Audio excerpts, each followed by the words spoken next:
Olá, pessoal. Nós estamos aqui hoje iniciando um novo projeto. Eu, a Andressa, um projeto que visa, aqui no estado, falar sobre política, empreendedorismo, trazer grandes personalidades aqui do estado, falar sobre histórias de superação. Chegou o melhor podcast para você saber das atualidades e da vida daqueles que conseguiram se superar no nosso estado. Talks. E aí, galera, tudo bem? Bom, aqui estaremos, conversando. Vai ser o seu pit stop para você parar, refletir, um lugar de crescimento, onde você vai querer sempre estar aqui nos acompanhando, participando desse bate-papo gostoso aqui. Apresenta nosso convidado. Quase que eu falei candidato. Ele também foi candidato também. Quem será? Ele conseguiu, após décadas aqui no estado, sem ter segundo turno, lutando contra uma máquina, sem dinheiro para a campanha. Quem será? Ele, óbvio que talvez alguns não reconheçam, porque ele está alguns quilos mais magro aí. Quem será? Quem será? Ele, Manato. Seja bem-vindo, Manato. Muito obrigado, Igor, Andressa. É um prazer imenso estar aqui com vocês. É o inaugural, né? Exatamente. É o primeiro, É uma honra muito grande estar aqui, poder conversar com vocês e abordar todos os assuntos, inclusive a nossa história de vida, né? Exato. E como é o primeiro programa inaugural, não tinha como nós começarmos sem estarmos com o pé direito e a direita, né? Então, gente, vamos lá. Manato, hoje a gente quer mostrar para o público, do Espírito Santo, de uma forma geral, quem é o Manato, O Manato família, o Manato empreendedor, o Manato político, porque às vezes o que nós vemos, é apenas um Manato político e nós não sabemos. Empresário, né? Exatamente, não temos noção quem é o verdadeiro Manato por trás. Então, Manato, vamos começar aqui por um tema leve, que a gente tem acompanhado nas suas redes sociais lá, que você virou vovô babão, Andressa? Virou um vovô babão. E como é que tá essa nova fase aí da família, com o netinho, Como é que tá sendo essa experiência aí? Olha, nós temos algumas fases na vida, Quando a gente casa, uma fase da vida, o casamento, a sua esposa, E é uma fase. A segunda fase nessa vida são os filhos. Os filhos são uma coisa que a gente, quando casa, você quer construir uma família. Eu mesmo tenho 2 filhos, um casal, o André e a Bruna, que eu chamo de crianças, só que um tem 34, o outro tem 32, são as crianças. E a terceira fase é a fase do neto. É uma fase sensacional. É uma fase que, quando você chega nela, é maravilhoso. Tudo que ele faz é motivo de festa, de alegria. O Otávio, meu neto, hoje está fazendo 1 ano e 13 dias. E ele é filho de qual? Ele é filho da Bruna, da mais velha. Começou a andar agora, então veio passar os dias das mães com a avó, E nós ficamos esses 4 dias babando. Traz um renovo, O babador fica com a gente, O babador, tudo que ele faz é motivo de riso, é motivo de alegria. E nós moramos ali na praia de Camburi, então levamos ele na areia, na praia. Ele amou. É bom que aí ele volta logo para a Vitória. Então é uma fase sensacional. Eu tive com alguns amigos almoçando ontem, e a melhor fase da vida é o neto. Porque quando você cria os filhos vão embora. Você tá São como flechas, muita responsabilidade, cada um toca a sua vida. O neto não. O neto você pega mesmo e fica, e faz, e acontece. É maravilhoso. Eu aconselho a todo mundo: primeiro, casar; segundo, ter filho; e terceiro, ter neto. Não tem tanta responsabilidade, Manato? Não tem. Não tem tanta responsabilidade, só a parte mas boa. Você fica com mais responsabilidade. A gente já começa a pensar no futuro dele, o que você pode fazer para o futuro dele, Eu lembro Muito até legal. que uma vez eu estava conversando com a doutora Soraya Manato, a sua esposa, E ela comentou que na época da eleição, acho que sua filha já estava grávida, né? Dessa última eleição agora para governo, que o senhor concorreu ao governo do estado e a reeleição, né, de deputado federal. E ela chegou a comentar que a filha do senhor virou para ela e falou bem assim: mamãe, eu tô torcendo para a senhora e papai perderem, porque quem vai cuidar do bebê, quem vai me ajudar aqui sozinha, né? Os meus filhos, os dois, né? Sempre foram contra a gente na política. Eles nunca se envolveram, nunca. Eles nunca falaram em lugar nenhum que são filhos de político, né? Eu, Soraya, eu tive 4 mandatos. Pegou toda a fase escolar da Bruna. Na escola ela não comentava com ninguém, nunca falou que o pai era deputado federal. Entendi. Entendeu? Porque eles decidiram ser médico por vontade própria, foram para medicina. Os dois são médicos também? Os dois são médicos. Lá na nossa família nós somos 6 médicos. Eu, Soraya, médico, os 2 filhos médicos, o genro e a nora médico. Entendi. Né? Mas não teve influência nossa, eles tocaram e quiseram fazer. Então, eles nunca quiseram ser nada. E o senhor acha por quê isso? Porque o senhor tentou incentivá-los a entrar na política? Não, nunca incentivei. Né? Eu entrei porque, na época, não escondo o Vidigal que me colocou, entendeu? Mas eu acho que política, eu nunca achei que é lugar de gente séria. Entendi. Então, deixa meus filhos para lá, tem os empregos, tem a profissão deles, ganham o dinheiro deles, sabe? Na política, você... Querendo ou não querendo, sua mãe é muito elogiada, sua família é muito elogiada, entendeu? Você é um grande médico. No primeiro dia que você é político, você já é ladrão. Sim. Você está entendendo? É muito ingrato, né? É ingrato. Você faz um mandato maravilhoso como eu e Soraya fizemos. Entramos pela porta da frente, saímos pela porta da frente. Mas as pessoas acham, né? A gente dá o direito deles achar, porque tem todo tipo. Eu peguei todo o meu patrimônio de 40 anos e joguei tudo em Pedra Azul. Vendi um monte de coisa e joguei lá. As pessoas acham que a lavagem de dinheiro é isso e aquilo. E não entra tudo no meu imposto de renda. Então dói. Não, dói. Lógico, então, política não é lugar de gente séria, não. Deixa meus filhos lá tocando a profissão deles sem problema. Não, é óbvio. E a mãe do senhor, como é que foi a relação? Ela é médica? Como é que o senhor entrou na vida médica? O meu pai foi médico. Meu pai é falecido, minha mãe é viva. O meu pai, ele entrou para a faculdade, eu tinha 3 anos, com 60 anos, formou com 66, né? Tinha 9 anos. Então, meu pai era médico, mas nós somos uma família de 5 irmãos, eu sou o terceiro, né? E nenhum médico, só eu mesmo. Aí foi por ideologia, foi por acreditar, por vocação, ver meu pai. Eu sempre quis ser médico, Então foi nesse sentido, né?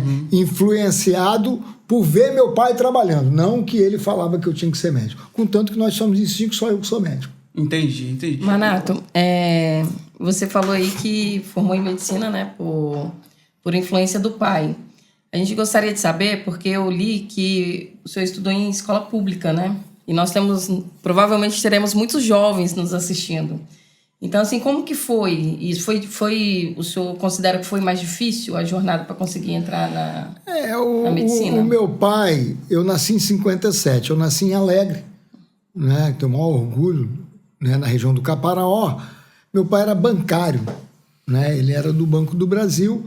Ele foi em Vitória, foi para Santa Teresa. De Santa Teresa ele foi transferido para Alegre, né? E quando eu tinha 2 anos, nós viemos para Vitória. Viemos morar em Vitória, né? E nós fomos morar ali no edifício dos bancários, ali no Romão. Então, eu morava no Morro do Romão, certo? E meu pai com salário de bancário, né? Ali nós já estávamos com 3 filhos, né? Logo depois veio o 4º, veio o 5º. Não tinha condições. Certo? Então, qual era o caminho? A escola pública.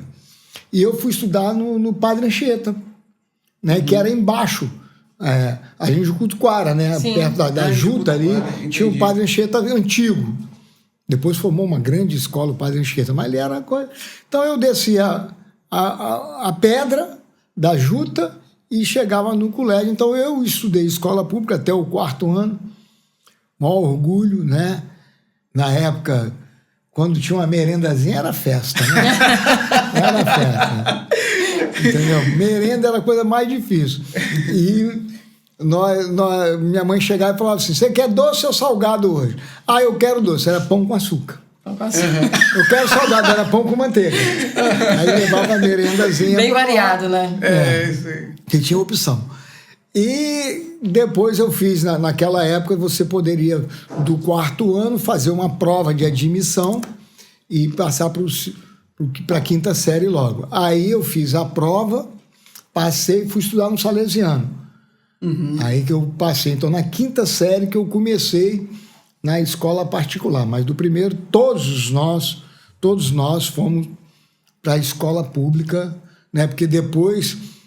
quando eu já tinha 9 anos, meu pai formou em medicina, aí ele passou do quadro de carreira de funcionário do banco para médico do banco, aí passou em concurso médico do INSS, foi trabalhar no hospital evangélico, no hospital das clínicas. Então, e foi aí que a vida foi melhorando um pouco a vida e eu pude melhorar. Aí fiz Salesiano. Então eu estudei em 2 escolas. Primeiro foi a escola pública, que me deu minha base. Depois fui para o Salesiano até o 3º ano. No 3º ano, eu passei na primeira vez que eu fiz vestibular, com 17 anos, passei para medicina. Com 17 anos para medicina? Na UF? 17, não, na EMESCAM. Aí eu entrei na EMESCAM, né? Foi muito difícil para o meu pai, porque nós éramos 5, tem que pagar a faculdade, era pesado, era uma parte da renda dele, eu sabia daquele esforço, tanto quando eu fui para o 4º ano, eu comecei a trabalhar, né, na época era bip, eu tinha aquele aparelhinho que tocava, né, lá do lado, e ele, toda vez que tinha cirurgia, aquilo tocava, eu ligava para uma central, aonde é? Aí eu ia nos lugares... No 4º ano de faculdade, o senhor já estava trabalhando? Eu já estava trabalhando, ganhando um troquinho para ajudar a me manter, que a faculdade papai pagava, mas... Então foi uma coisa muito interessante. Porque, Andressa, o que acontece é o seguinte... Você compra hoje de tudo no supermercado, na farmácia, certo? Mas história de vida você não compra. Não compra. Não. A história de vida você constrói. Trajetória, então, né? A trajetória, como é que foi? Eles me tiraram o mandato, tudo bem. Mas a minha inteligência, a minha formação, a minha cultura, os meus conhecimentos, só Deus. Deus tira a hora que Ele quiser. Mas o homem não me tira os meus conhecimentos. Então eu sempre aconselho ao jovem, estuda. Se enriquece em conhecimento, porque você, com conhecimento, você vai longe. Vai longe. Você está entendendo? Então, abre o leque, né? Abre todas as portas que tem aí. Eu tenho um sobrinho de 9 anos que eu só sei ligar o celular, eles dão um show no celular. Então, a criança está bem mais evoluída, né? É engraçado que, assim, é até contraditório, né? Hoje a facilidade é muito grande... Mas essa história, raiz, né, de esforço, ver que seu pai provavelmente não era uma pessoa de posse, mas muito esforçada, né? Não. Que começou como bancário e depois, que também era uma boa profissão, né, antigamente. O primeiro foi motorista de caminhão. Olha que interessante. Motorista de caminhão, aí foi para o banco, fez advocacia, formou como bacharel, mas se encantou na medicina. Quando abriu o primeiro curso no estado, foi em 1960 na UFS, ele fez e passou em 4º lugar. Era muito estudioso, né? E a gente via... Isso com quantos anos? Isso aí tem 63 anos. 63 anos. Ele tinha quantos anos? O senhor lembra quantos anos ele tinha? Porque época, depois que ele já tinha família, né? Já tinha filhos. Papai nasceu, não é fácil. Papai nasceu em 29, né? Torna um pouco mais difícil. 29. Então, 29... 39, 49, papai tinha, eu nasci, papai tinha 28 anos. Nossa. Então, com 32 anos, 33 anos, ele entrou na faculdade. Interessante. Para você Novo ver, ainda, né? Enquanto isso, tem muitos aí que gostam, que pregam o assistencialismo, pregam a dependência do Estado, né? Porque se alguém procura conseguir conquistar alguma coisa por mérito próprio, não, esse não presta, né? Esse é um empresário capitalista, opressor, né? Agora você ir lá com seu esforço não vale a pena, né? É isso que esse pessoal da esquerda atualmente prega, é assistencialismo de sobra, o que lamentavelmente tem formado não só no nosso estado, mas no nosso país uma legião de dependentes, né? De assistencialismo, né, mano? É verdade. Hoje o assistencialismo é grande. O que a gente observa aí é narrativa. Né? A esquerda, respeitosamente a eles, vivem de narrativa. Entendeu? E falando em golpe, falando que eles são democratas e nós não. Estava lendo até um artigo esses dias que a Marina jogou na conta de Bolsonaro um desastre lá no Sul. Deus abençoe ela. Né? Jogou na conta de Bolsonaro, você não viu ninguém conservador falar que foi fake news, entrar na justiça contra ela, ninguém fez nada. Jogou ao vento. E é engraçado que se fosse assim, se fosse talvez Bolsonaro hoje na presidência, até o Instagram estaria lotado de gente, né? Assim, muita gente solidária, né? A situação do Sul, aquela coisa, mas não é aquela solidariedade pura, né? A gente vê que provavelmente eles olham assim que tem que ter um culpado, né? É aquela causa que você tem que culpar alguém, tem que colocar na conta de alguém em favor. Aí o próprio governo entra lá, o ministro da comunicação foi para cima do Lewandowski para entrar na Polícia Federal para apurar as fake news que eles mesmos que criaram. Né? Aí a repórter do SBT prova que teve multa, o cara da Inter dá a declaração que teve multa, mas é fake news. Então, é muito difícil lidar, né, com uma realidade criada que você não sabe, assim, não tem um firmamento, né, não tem uma base para você combater. Os Estados Unidos está querendo caçar o vício de alguém, né? Mas tudo bem. Lógico. E vamos lembrar aqui só para... Às vezes, algumas pessoas não são muito ligadas em política. Marina Silva é a atual ministra... Do Meio Ambiente. Do Meio Ambiente, do governo Lula. Entendeu? Então, só para vocês se situarem. Se a situação fosse com o governo Bolsonaro, vocês acham que já não teria decisão judicial contra essa ministra? Já não teria decisão judicial mandando ela se retratar? Ou mesmo a imprensa pressionando, pedindo a cabeça dela, pedindo a renúncia? A gente está vendo muita coisa, né, Igor? Muita coisa que dói o coração, né? Você observa o Bolsonaro, junto com Paulo Guedes, eles tomaram todas as medidas na pandemia e o dinheiro foi logo para a conta. Agora abriram crédito de 50 crédito. Bolsonaro não. Dinheiro na conta de A, dinheiro na conta de B, vai ser assim, assim, assim. Depois abriu o Pronamp, aí abriu linha de crédito mais adiante para todo mundo. Aí liberou fundo de garantia, foi liberando diversos benefícios, né? E eu me lembro que eles formaram aquela central de notícias deles lá, né? Unidos todos a imprensa. Todo dia, a primeira coisa, era a quantidade de mortos. Quantidade de mortos, genocida e tal. Hoje em dia, eles nem tocam nos mortos. A gente tem dificuldade até de saber o número de mortos lá no Rio Grande do Sul, né? Tudo que Bolsonaro falava, na época, tudo que ele falava de vacinação, das complicações e tal, era fake news, era negacionismo, sei que lá está sendo tudo comprovado, contanto que a AstraZeneca tirou do mercado a vacina que causava problema, né? Essas coisas não tem retratação, não tem nada, fica dito por não dito e vida continua. Mas 2026 é logo ali, nós vamos. É óbvio. E, Manato, para a gente não perder essa questão da família também, a gente queria também saber... E a doutora Soraya Manato, né? Como ela está? Olha, a doutora Soraya Manato está no auge dela, né? Ela está feliz, muito feliz. O neto mudou a vida dela, mudou. Ela pensa 24 horas por dia no neto. Toda vez que ela pode, uma semana sim, uma semana não, uma semana sim, 2 não. Ou pelo menos em 15 dias a gente se vê. Ou minha filha vem ou ela vai. Né? Trabalha todos os dias de 7 às 17 no Hospital Metropolitano como médica, que é a profissão, então voltou a atuar 100% como médica, tá certo? Então faz a medicina e neto. Entendi. O neto é... Uma vida dedicada à profissão e à família. Né?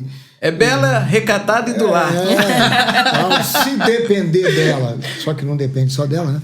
Se depender dela, ela não quer mais saber disso, não quer, não fala. Eu agora conversei, falei, não, você não vai ser candidato não, tal, mas eu que gostaria que ela saiu do PTB, porque o PTB acabou, né? Ela virou PRD, ela acabou. Eu falei, você pelo menos se filie ao PP, porque lá na frente, se eu acredito que ela deva voltar, eu tenho nesse projeto nosso familiar de ser candidata a deputada federal de novo, que ela foi eleita, teve voto, mas não levou por causa da legenda, né? Foi a 7ª mais 60 votada. mil votos, né? Então, é muita coisa. O que eu falei? Você entra pro PP, pelo menos você está garantido num lugar que vai ter legenda. Que se você resolver disputar, você tem legenda. Então, você quer, eu vou, mas não conta comigo nesse negócio. Não, eu falei, tá, deixa seu nome lá só e... O futuro a Deus pertence, né? Exatamente e tal, mas por ela, se depender só dela, nunca mais ela quer saber. Mas nos bastidores houve muita movimentação aí. Não sei se todos estão sabendo aí, porque ela tem prestígio. Porque o nome dela foi cogitada para ser vice do atual prefeito de Vila Velha, né, o prefeito Arnaldinho. Foi cogitado também para ser vice do Aldifas, né, na Serra. E também, eu li uma reportagem um dia desses, que há a possibilidade dela ser vice, inclusive, do Pasolini. Então, a mulher é uma mulher que circula no estado inteiro. Olha só. Cachoeiro também, eu havia me esquecido. Você tem algumas coisas que a gente tem que olhar, né? A política, ela tem o político e o técnico. E, às vezes, o técnico vira político. Né? Verdade. É mais fácil o técnico virar político que o político virar técnico. Exatamente. Certo? Então, vou te dar um exemplo. Luiz Paulo. Luiz Paulo era um técnico. Virou político. Entendi. Né? Certo? Soraya é uma técnica. Ela foi... Né, ainda exerce a profissão de médico durante 30 e tantos anos. E entrou na política, voltou para o lado técnico. Voltou a trabalhar tecnicamente. Tem várias áreas que ela coordena no hospital, coordenou, imaginologia, tem toda uma experiência. Quando você entra em algum partido, certo? As pessoas, aquela pessoa é uma técnica e político. Aí olha a história de vida, como ela passou na política, vê? Não. Soraya foi, na história da Câmara, uma das que mais aprovou projeto em primeiro mandato. É mesmo? Aprovou, foi mais. Foi uma mulher, né? Mulher, eu aprovei em 16 anos, 3, 4. Ela aprovou 9 em 4 anos de mandato. Então, Soraya fez um mandato maravilhoso. Então, isso, o mundo político fala, é um quadro técnico-político interessante, certo? Mas, daí ser vice de alguém tem um abismo. Entendi. Né? Será que aquelas pessoas que estão no comando vão pensar num projeto racional para 2024, 26, 28 e 30? Tenho dúvidas. Entendi. Tenho dúvidas. Manato, aproveitando que você tocou nesse assunto da gestão, como que foi passar de médico a gestor, né? E provavelmente essa parte de gerir hospital, né? De mexer com metas, dados, de ver os bastidores realmente, né? De ter algo a alcançar, também levou para o lado político, porque, querendo ou não, isso ajuda muito, né, na política. Porque você nada mais faz do que gestão, né? Ou deveria. Eu, na minha formação de médico, né, quando eu comecei minha carreira, fiz pós-graduação, tudo, eu fiz 2 cursos muito interessantes. Um curso de Medicina do Trabalho e o outro curso de Administração Hospitalar pela Fundação Getúlio Vargas. Muito então, boa, né? Eu sempre gostei muito de gestão. Sempre fui muito comerciante, sempre. Entendi. Sempre. Visão para negócio. Né? Eu fui um dos sócios fundadores. Nós éramos em 10 sócios fundadores do hospital. Do qual hospital? Do Metropolitano. Nós começamos em 1991. Eu tinha 34 anos. Quem tocou aquilo tudo foi eu e o Adão Célia. O doutor Adão Célia hoje é dono da Cachaça Princesa Isabel. Nós que tocamos aquilo ali. Quando ficou pronto, em 98, eu fui eleito presidente do hospital. Então, eu tive uma experiência de gestão muito grande. Fui diretor clínico e geral do Hospital Dório Silva. Nós tínhamos quase 1.000 colaboradores. Nossa. Não é fácil. Então, não é fácil. ainda mais ali era funcionário, o órgão público, né? Que é uma gestão. E eu fui para a iniciativa privada que eu era dono. Então, a minha experiência que eu tinha foi desses órgãos. Quando eu fui convidado pelo prefeito Sérgio Vidigal para ser secretário de serviço, eu levei a minha experiência privada para o município e eu me lembro que quando eu atrasava, eu morava em Lamar da Praia e trabalhava lá na Serra 7. Quando eu atrasava, eu chegava às 6 horas da manhã. No dia que eu atrasei, eu cheguei às 6 horas da manhã. Então eu chegava sempre antes de 6 horas da manhã, era o primeiro a chegar. 6 horas chegava o borracheiro, né? Então eu chegava muito cedo, eu sempre trabalhei muito cedo, eu sempre acordei antes de 6 horas. 5, 5h30 eu já estou de pé. E eu levei para lá e comecei a fazer um trabalho em que eu chegava às 6 horas, 7 horas os caminhões saíam. Depois de 7 às 8, 8 e pouco, eu despachava todos os projetos. Na minha mesa não tinha nenhum processo, nenhum. Eu despachava tudo e ia para o campo. Eu ia verificar o que as pessoas, as ordens que eu dei, se estavam sendo cumpridas. Aí eu fazia aquilo de manhã, voltava para a secretaria, comia alguma coisa na rua, ficava mais um tempo atendendo a pessoal e de tarde eu ia de novo ver o serviço. Isso me deu uma experiência pública que é totalmente diferente. Eu conhecia a serra toda, eu vi a dificuldade das pessoas, eu vi que um caminhão de escória, um caminhão de barro parecia ouro em pó para alguns lugares, tipo Jardim Carapina, Entendi. Central Carapina. Quando você dava aquilo, parecia que estava dando ouro e não era meu. Né?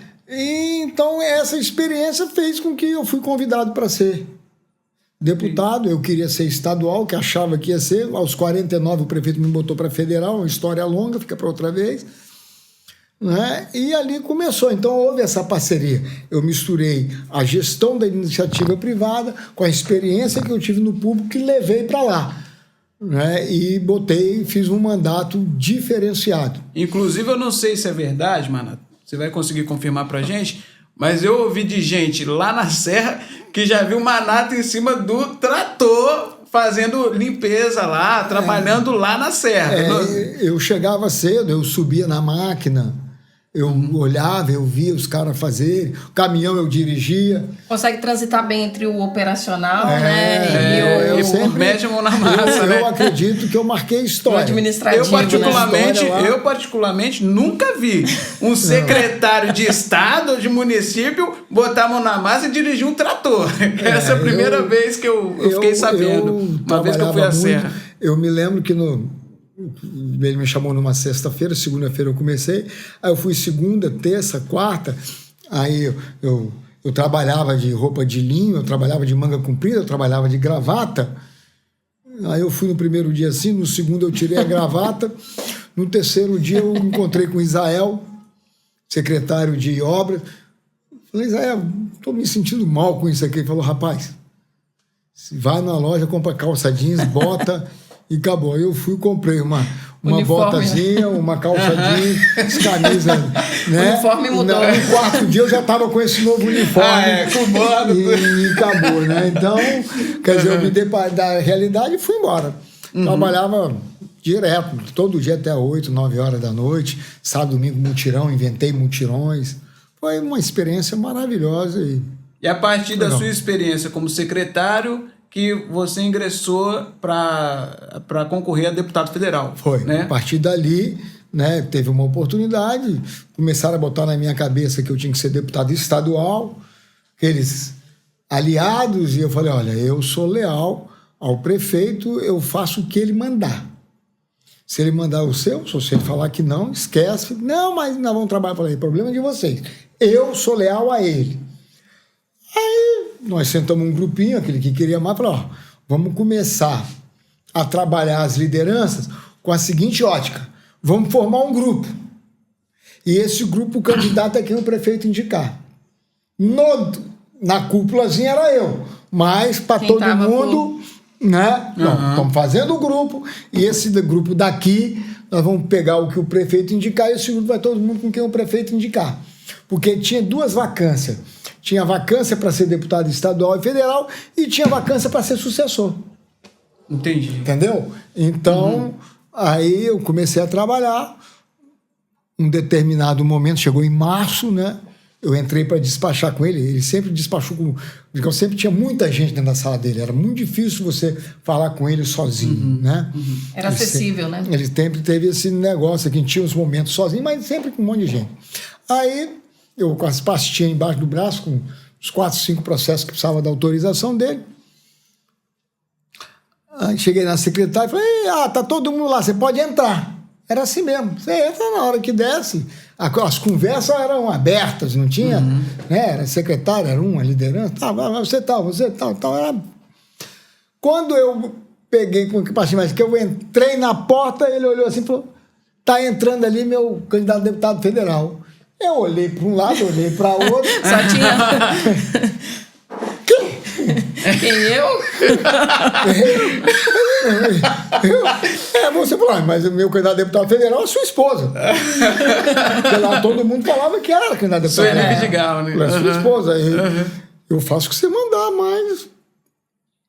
Né? Você que decide. Aquilo é como se tivesse um canhão de água fria em cima de mim. Eu mudei até de feição, né? Assustei. Aí eu cheguei, falei, patrão, tem muita gente aqui, depois eu volto aí pra gente mais calma. Não tem pressa não, isso aqui tá, amanhã cedo eu venho cá no primeiro horário, tá bom. Olha, eu fui embora arrasado. Foi digerir. Pra secretaria, né, com aquele ar de que aconteceu uma catástrofe, sentei lá, falei, o sonho acabou. Né? Eu tinha uma eleição que eu achava muito tranquila para deputado estadual, porque eu ia casar com ela. Para federal, então, né, material ia tudo dela e eu só ia pegar carona, né? Você subestimou, né? Aí você é candidato a federal. Aí chamei 1, 2 ali, falei, e aí? O cara, quantos votos precisa de deputado federal? Manato, no mínimo 50. Eu falei, como? 50. Honestamente, quantos eu tenho na Serra? Aí um falava 25, outro 30, o mais otimista 35. Então variava de 25 a 35. E eu achava, depois de fazer muita conta, que era de 25 a 30, né? E aí o senhor foi eleito deputado federal? Fui eleito, mas aí eu achei que eu falei, bom, não fecha a conta. E ainda ficou 4 mandatos consecutivos, né? Só isso, ele se subestimou. Não fecha a conta, não fecha a conta e foi esse negócio. Mas a fama do senhor é que o senhor sempre foi muito determinado, né? Que o senhor sempre, pelo menos que se ouve nos bastidores, né? Que o senhor é pontual, tem palavra e que o que o senhor põe na cabeça que vai fazer, o senhor faz, entendeu? E como é que foi com esse jeito do senhor, com essas características, essa pessoa que tem pontualidade, essa pessoa que honra a palavra, como é que foi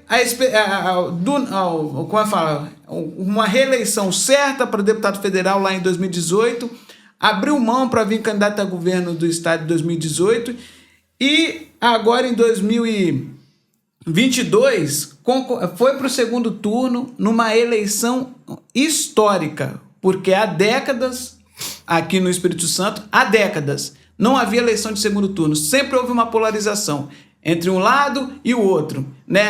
Aquele jogo de cartas marcadas. Mas após décadas, mesmo lutando contra a máquina, sem dinheiro, conseguiu levar uma eleição, sem tempo de televisão também, que não tinha, conseguiu ir para o segundo turno. Como foi?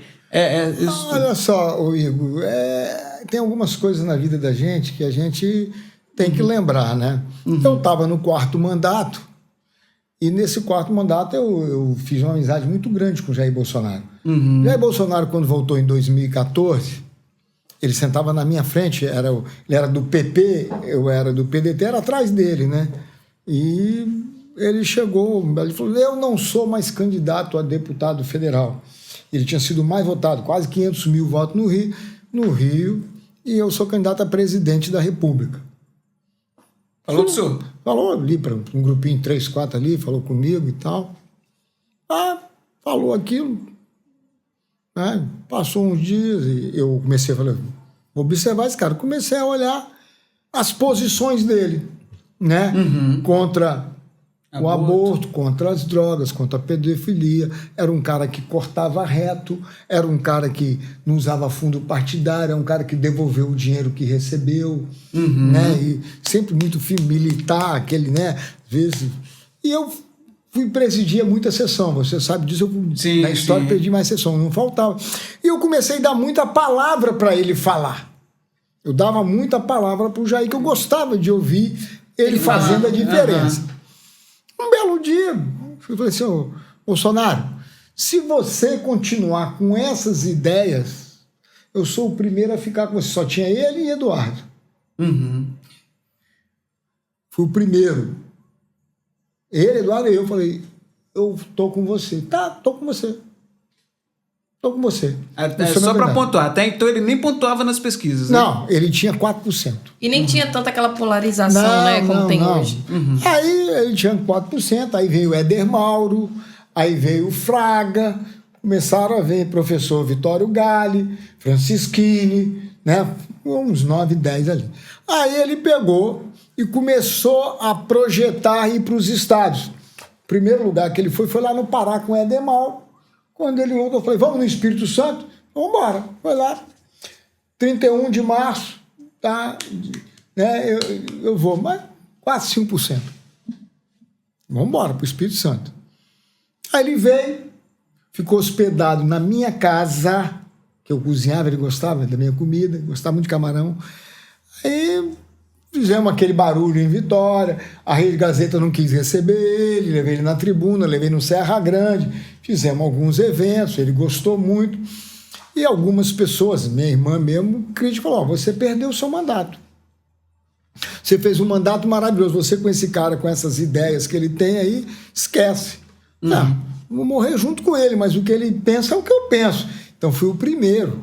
Nesse dia, 31 de março, foi o dia que teve a fundação, a primeira semente do projeto Bolsonaro. Do projeto da direita conservadora. Entendi. Do conservadorismo, que ninguém sabia o que é. Ninguém sabia.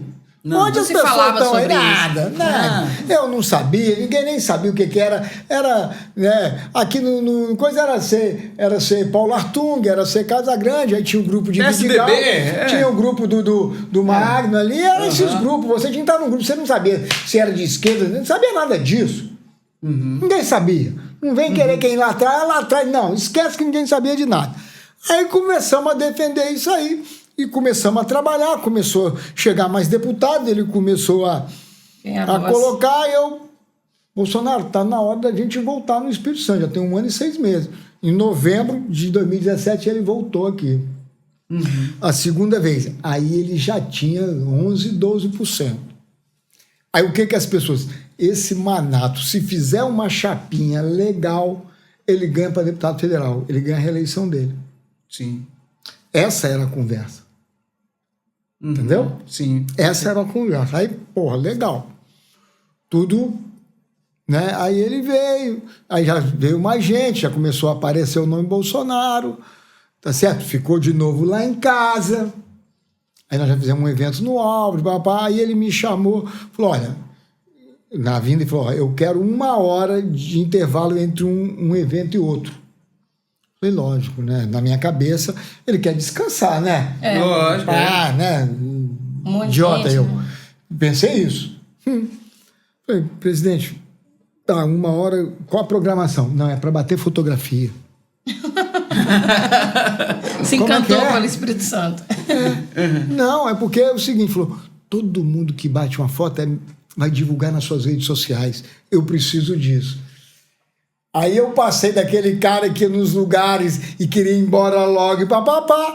Hoje, quando a pessoa quer me abraçar, eu abraço, eu agradeço. Quer bater uma, bate aqui, me dá o coisa. Eu aprendi isso com ele, porque ele sempre dá mais tempo, não sai correndo para bater a foto e atender todo mundo, que ele tem isso com ele. Porque ele entendeu como funciona essa dinâmica da internet, né? Como funciona a dinâmica das redes sociais. Dizem que um grande líder, né, ele vê antes e vê mais rápido. Então, desde aí a gente já pode entender que ele é um grande líder, né? Porque ele enxergou isso quando a maioria das pessoas ninguém nem não falavam, né, sobre isso. Rede né? social, quando a campanha ainda estava muito ligada à TV. Aí eu coordenando a campanha dele, todo coordenando bacana, tudo direitinho. Fiz a chapa de estadual, fiz a chapa de federal, estava eleito, já estava com o 5º mandato dentro da cachola, já podia comprar o terno. Aí fomos coligar o PL, na época era PR, do Magro, o 10, que não era republicano, tinha outro nome lá, Partido da República e tal, né? E nós, PSL. Os 3 coligando, trouxemos Jorge Silva, fazia 4, cara. Nossa. Tá tudo certo. Jorge Silva, ligamos para ele, Jorge, a reunião aqui no Magro, 1 hora. Falei, não. Eu vou a São Mateus, quando eu voltar, eu falei, mas olha, amanhã é o último dia da ata, não dá, tal, né? Aquele negócio coliga, não coliga. Aos 49 do segundo tempo, tava lá Magro Malta, Amaro, todo mundo. Só tem uma solução, Nato. Falei, tá, qual é a solução? Você sair da chapa e ser candidato a governador. Nossa. Então eu não era candidato a governador. Eu era candidato a deputado federal reeleito para o 5º mandato. Garantido, entendeu? né? Garantido. Contanto que nós fizemos sempre umas legendas sozinho, o PSL fez. Sim, verdade. Né? Aquilo me mataram, me botaram contra a parede. Falei, mas rapaz, vocês estão tirando meu mandato. O governador está eleito no primeiro turno, rapaz. Qualquer um de nós aqui não aparece com 3%, cara. Ou você faz. Aí eu tinha colocado o nome da doutora Soraya na minha lista, porque eu precisava de uma mulher para botar mais 3 homens. Entendi. Então eu e Soraya éramos um candidato a deputado federal. Eu falei, Soraya, eu vou botar seu nome para deputada federal. Falei, e você? Eu falei, vai ser nós 2, mas eu vou te dar 10 mil votos. Eu vou escolher os lugares, todos os nossos amigos vão votar em você e todos os médicos. Mas não, o segundo colocado eu tenho mais de 60 mil votos de frente, então você pode ter 10 mil votos. Falou, tudo bem, mas você não esquece que segunda-feira eu estou indo para o Japão com o seu filho. Falei, não, eu não peguei um monte de papel, assina em branco. Ela assinou os papéis em branco e foi para o Japão. E ela era candidata a deputada federal, eu e ela. Quando eles foram para cima de mim e me tiraram, eu cheguei e falei assim, ó, tudo bem, só que Soraya é candidato, como é que eu vou fazer? Não vou tirar ela. Falei, não, pode deixar. Ela tem uns 15, 20 mil votos? Tem. Então, ajuda na legenda, pode tirar ela. Eu olhei para eles assim, é verdade.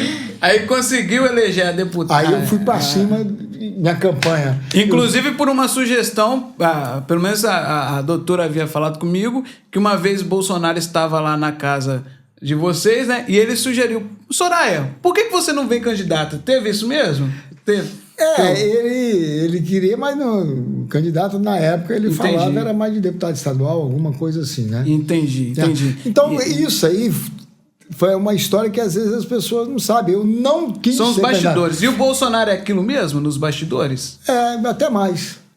Mais. Bolsonaro é diferenciado, é outra conversa, né? Bolsonaro conta pra gente, assim, algo que só quem cozinha ali pra ele poderia saber, assim, ele na intimidade dele. Não, aquilo que ele apareça para todo mundo é aquele jeito mesmo. Na primeira vez que ele foi lá em casa, né, candidato a presidente da República, e nós ficamos cheios de dedos, né? 6 horas eu estava na porta da padaria esperando abrir, aí bolo, suco, queijo, presunto, papapá, periquito, papagaio, tudo, aquela mesa bonita, né? Soraya acordou cedo, fez, papapá.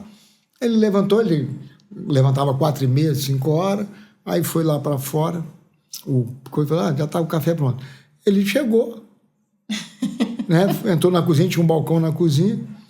Ele tinha um copo lá e pegou um copo tipo de geleia, aqueles copos de geleia, botou café, botou leite, pegou um pão, molhou e começou a comer aquilo. Achei que só eu que gostava de comer pão assim. Eu fiquei... Esse trabalho todo pra nada? Não mexeu em nada, não comeu nada, comeu aquilo ali só. E feliz da vida. Aí, ó, já podemos convidar Bolsonaro para nossa casa, entendeu? Tranquilo. Gente como a gente. Eu me lembro na segunda vez que ele veio aqui, foi muito cansativo, assim, muito cansativa. E nós tínhamos um jantar depois, era 10 e pouco, saímos do Álvares, né? E aí ele me chamava de Baixinho. Baixinho, tem um jantar agora. Eu falei, lá em casa, um jantar para você, eu mesmo que cozinhei e tal. Não, você cozinha bem. Mas eu não estava querendo conversar com ninguém, eu estava querendo descansar. Não tem um sanduíchezinho que a gente pode comer em algum lugar, não? Eu falei, tem. No caminho de Jardim da Penha, ali dentro de Jardim da Penha, tem um cachorro-quente. Um self-service de cachorro-quente, né? Tem até o cara tem a foto, mas não bota lá não, porque é da esquerda. Jardim da Penha, vai ter uma foto guardada com o cara lá. Aí eu parei com ele lá em Jardim da Penha, ele comeu o cachorro quente lá, um dogão lá, botou tudo que tem direito, todo mundo comeu e fomos para casa dormir. Entendeu? Ele gosta disso, é cachorro quente, é pizza, é pastel de vento, caldo de cana. Então, é do fast food, essas coisas são verdadeiras com ele. Não tem muito milindre. Não tem nada, Igor e Andressa, forçado. É tudo dele mesmo, certo? É uma coisa que dá para perceber. É que as pessoas às vezes não sabem a história. Para falar de Bolsonaro no Espírito Santo, tem que passar por Manato.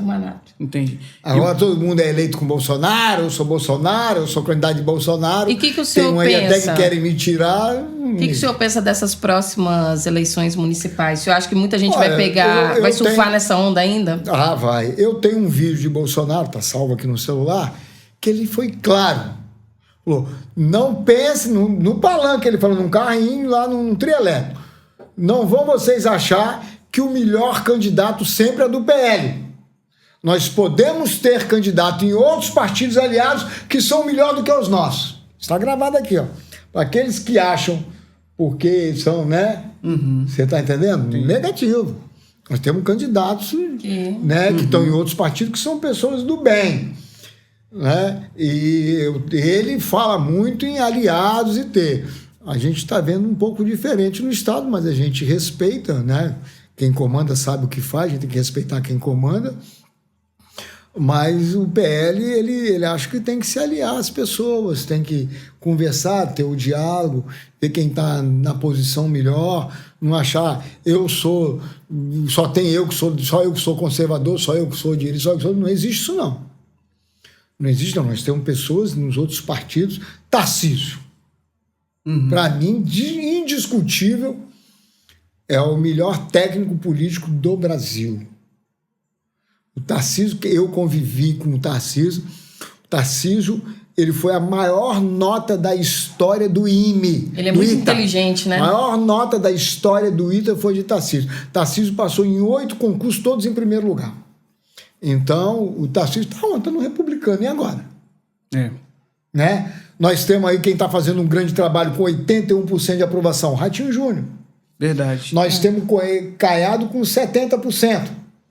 Né? Então, nós temos em outros partidos pessoas aliadas interessantes. Então, se quem quer governar, quem quer ser prefeito, né, eu acho que tem que sentar, tem que se aliar, tem que dialogar, tem que ceder. Mas isso cada um faça da forma que quiser. Infelizmente, nosso tempo está ficando curto aqui, então a gente vai ter que correr aqui nesses 5 minutinhos aqui. Rapidinho. Como foi essa questão do segundo turno? Em um minuto. Tipo assim, essa eleição histórica do senhor sem dinheiro, sem tempo de televisão, lutando contra uma máquina. Inclusive, o que circula aí é que um lado aí, né, gastou coisa de 150 milhões na campanha, né, é o que circula nos bastidores da política, e o senhor acha que 100 mil, né, que o PL mandou pro senhor. Como foi pro segundo turno? Foi Davi contra Golias, né? Entendeu? Eu fui levantar no PL, eu tive de primeiro e segundo turno 100 mil reais. Não existe isso, né? Você teve conosco, eu tinha 20 pessoas na rua no primeiro turno. Isso aí. Você está entendendo? Nós não tínhamos dinheiro para nada, nós só fazíamos uma coisa, era adesivo de carro, mais nada. Todo mundo que trabalhou, que participou, foi de graça. Voluntário. Né? E estava, então, eles achavam que iam ganhar no primeiro turno, já tinham comprado passagem, a cúpula deles já para viajar para fora, né? E nós trabalhando pelo menos 20 horas por dia. A minha gravação eu levei para dentro do meu apartamento, eu gravava dentro do meu apartamento 5 horas da manhã, né? Para economizar também. Então, nós fomos sem estrutura, muita gente não acreditava, não veio o recurso, muita gente não queria mesmo, que estava ali, mas não compraram essa ideia, e a gente tem notícia do volume de recursos que foi trabalhado na última semana, aposte para vereador, para prefeito, mas não vou entrar nesse detalhe, as coisas aconteceram, e você contra uma máquina toda poderosa e 70 prefeitos falando que eu não prestava, que eu era da máfia, que eu era não sei o que lá, e que eu ia parar todas as obras, e que as reuniões todas eram chamadas, todos os comissionados estavam, a gente denunciava, ninguém tomava providência nenhuma. Foi pelo candidato do outro lado, candidato a deputado estadual que foi eleito em Cachoeiro com o material dele no carro com cesta básica, ninguém tomou providência nenhuma. Então, foi um massacre, mas nós sobrevivemos e lutamos e fomos até o final com cabeça erguida. Manato, para fechar aqui, como que foi conciliar isso com o seu novo empreendimento? Lá em Pedra Azul. Eu comecei o empreendimento lá antes da eleição, em 2021, né? Final de 2021. Em 2022, no período eleitoral, eu tive que me afastar um pouco, diminuir o ritmo da obra. Tive que diminuir. Mas quando acabou a eleição, no domingo, antes de sair o resultado de Bolsonaro, estava Bolsonaro e Lula empatado tecnicamente às 19 horas. Eu cheguei lá na Aspomires e a imprensa toda lá, o que eu achava do resultado da eleição, o que eu pensava. Para mim a eleição terminou, né? Eu desejo muito sucesso ao governador que foi eleito, que ele faça um grande mandato para que o Espírito Santo cresça. Eu sou empresário, vou tocar meus negócios e vou tocar a minha vida no meu empreendimento. Você não vai questionar a eleição? Nada. Eu falei, não, para mim a eleição acabou aqui. Acabou, não fechou a urna, não foi apurado? Tem que ficar, não vou questionar nada. Eu vou me dedicar ao meu negócio. Na segunda-feira eu já estava em Pedra Azul, tocando o meu negócio, vi o tamanho do rombo e pagando as dívidas, né? Lamento que os acordos que assumiram comigo não estão cumprindo, estão me deixando numa dificuldade muito grande financeira, tudo, né? Bem sendo bloqueado, que a gente não paga, a pessoa entra na justiça com muita probidade, estão certos que não foram pagos, mas as pessoas aí, Deus abençoe eles, que eles venham assumir essa dívida, ajudar a pagar, porque já perdi muito dinheiro do meu patrimônio, eu estou pagando com o meu patrimônio, mas é muito ruim. Né? O custo é alto, né? Muito alto, foi milhões e milhões, mas Deus abençoe todo mundo. Ok. E 2026? 2026 é logo ali, né? Então, a gente... Para quem é bom entendedor... Não, eu não vou sair da política, não sou igual as pessoas são candidatas à reeleição e ficam inventando moda. 2026, eu pretendo disputar a eleição, se for da vontade de Deus, e eu gostaria de disputar um cargo majoritário. Qual o cargo? Tem 3 vagas, né? Tem 4 vagas, né? 2 de senador, governador, vice-governador. Mas não entro mais como entrei agora, sem uma garantia de respaldo financeiro. Aí, se não tiver respaldo financeiro, eu não vou ser, porque eu não posso sangrar de novo da família. Se ele já, como é que fala, né? Já elevou, conseguiu gerar emprego e renda em Pedra Azul, né? Com, um empreendimento de altíssimo padrão que levou Pedra Azul para outro patamar. Imagine sou governador do estado, né? Inclusive, falaram que o senhor cozinha muito bem. Eu só acredito vendo, entendeu? Qualquer dia você vai lá. O convite está aberto. Aqui, ó, talvez... Então, o próximo podcast lá em Pedra Azul, na pousada lá de altíssimo padrão do Manato. Nós ficamos felizes, Igor, porque a gente está gerando muito emprego e muita renda. Pedra Azul não tinha um cerimonial, não tinha um lugar para reunir. Hoje, lá no nosso, dá 1.000 pessoas em pé, dá 600, 700 em cadeirinha, como auditório, e dá 350, 380 em mesas de 4 lugares. Então, se gera ali uns 30, 40 empregos direto e indireto, mas cada casa, o último casamento que teve lá, foram ocupados quase 90 quartos em Pedra Azul. Nossa. 90 quartos alugaram em Pedra Azul. Então, quer dizer, a gente está levando a empresa. O que eu mais fico feliz é que hoje já não me tratam como um político que perdeu a eleição, me tratam como um empresário. Que está investindo no setor de turismo, gerando emprego e renda. Já me olho com outros olhos. Trazendo, né, os olhos para o Espírito Santo. Exatamente. Porque muita gente acha que o Espírito Santo é o patinho feio, né, do Sudeste. E daqui sai muita coisa, né? O Espírito Santo. E o Pedra Azul foi escolhido o segundo lugar mais acolhedor do Brasil. Pedra Azul. Manato, então, Andressa, vamos encerrar por aqui, porque nós temos um tempo, né? E a gente aceitou o convite aqui já, tá? Nos convidamos. Nos convidamos e a gente precisa de mais tempo, porque é muita experiência. Realmente, eu acho que não podemos, né? Precisamos aproveitar toda a experiência aqui. Não, experiência, tempo de gestão, tem entregas e tem o outro Manato também, o Manato Cozinheiro, que a gente quer apresentar também, quer mostrar e quem sabe mostrar também lá esse empreendimento também para vocês que estão nos assistindo, tá bom? Um abraço e até o próximo. Até mais. Obrigado, Manato. Muito obrigado a você. Obrigado, Manato.